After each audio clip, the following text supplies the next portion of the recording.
प्रतिबिंब जनमानसांचे। दिवंगत शिवाजीराव कर्डिले यांच्यासारखा आमदार पुन्हा होणार नाही। विकासाचा वारसा आता अक्षय कर्डिले यांच्या खांद्यावर। राहुरी मतदारसंघात दिवंगत शिवाजीराव कर्डिले यांच्या कार्याची आठवण आजही प्रत्येक नागरिकाच्या मनात ताजी आहे। गेल्या तब्बल 30 वर्षांपासून नगर जिल्ह्यातील नागरिकांनी कर्डिले साहेबांना दिलेला अपार विश्वास आणि प्रेम हे त्यांच्या कार्याची साक्ष देणारे आहे।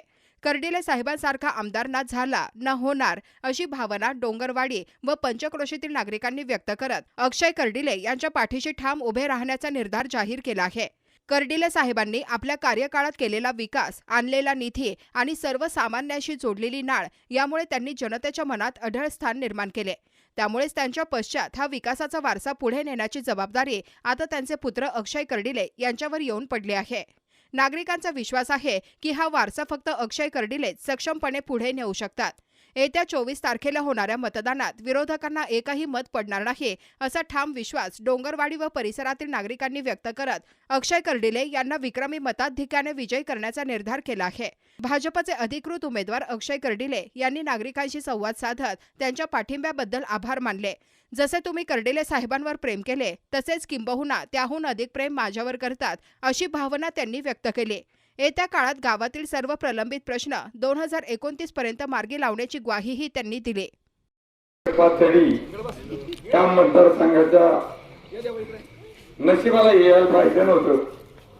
पहिली गोष्ट अशी सर्वचा कोणतीही गोष्ट असो समजाचा पोषणारा कधी जिवंत राहावा, घरातले किती मिळेल त्याच्याचे पण करणारा माणूस जिवंत पाहिजे, कारण तो ते समजायला घेऊन चालत असतो। साहेबाचं या भागासाठी, नगर जिल्ह्यासाठी, मतदारसंघासाठी पूर्वीपासून आपण पाहतो 30-35 वर्षापासून मी नेवासापासून त्यांना ओळखतोय आणि नेवासाला त्यांना लोकांनी सहकार्य करतं म्हणून डोंगरवाडीला आपण त्यांना भावने पण कळालं का साहेब कामाचे माणसे म्हणून त्यांना आपण त्यांच्या काळामध्ये भरपूर सहकार्य तिकडे नाव ऐकूनच आपण साहेबाला मांडीवर घेतलं, डोक्यावर घेतलं म्हणून आपल्या गावाला डोंगरवाडी म्हणून गाव मिळाले। गाव पण आतापर्यंत साहेबाचा इतिहास सांगायचा मला तर परत असा आमदार होईल का नाही सांगता येत नाही, पण याच्या आधी सुद्धा असा माणूस आपल्याला मिळाला नाही। हे आपलं दुर्दैव आलेलं ही घटना घडली। अक्षयचे वडील वारले, मित्रांनो आपल्या सर्वांचे वडील वारले। माझा बाप मिळाला तरी मी रडू नाही, पण साहेब वारले तर मी ढसा रडू, कारण दुःख खेळायला पाहिजे की काय झालं हानी आपली, कारण का माणूस करणार समजायचं करीत होता। दुःख प्रत्येकाला असतं, बापाचं दुःख तर असतं, पण सर्वचा पोषण जो जातो एक फोन केला 12 वाजता तरी माणूस उचलणारा असा माणूस परत होणे म्हणजे फक्त अक्षय होऊ शकतो, दुसरा होऊ शकत नाही, कारण ते रक्तच लागतं। एखाद्या कुटुंबामध्ये एखादा कुटुंब जर भजन कीर्तन करीत असेल त्यांच्याच कुटुंबात माणूस आलं तर ते रक्ताचा परिणाम असतो, तसं त्या आपल्याला भव्यतेला गरज आहे।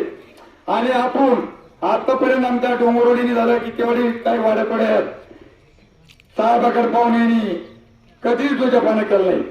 थोडेफार वेळेदारी गावात असतात, आम्ही मित्र साहेब अक्षयला सांगतो आम्ही कधी विचार करीत नाही, त्यावेळेचा विषय तो वैयक्तिक असतो, जास्त नशिबाने त्याचे आपले भांडणं करते, पण आम्ही तुम्हासाठी आमची कोणतीही शपथ घेऊन ठेवतो, आमची इच्छाच नाही या टाइमात लोकांनी दुसरीकडे साहेबाला फोन म्हणतात समजा अक्षयला देते एक शिक्की तर ती साहेबाला आपल्या गावात श्रद्धांजली ठेवणं एवढं मोठं सांगतो। नवीन बातम्या आणि ताज्या घडामोडींसाठी आजच आपल्या चॅनलला सबस्क्राईब करा।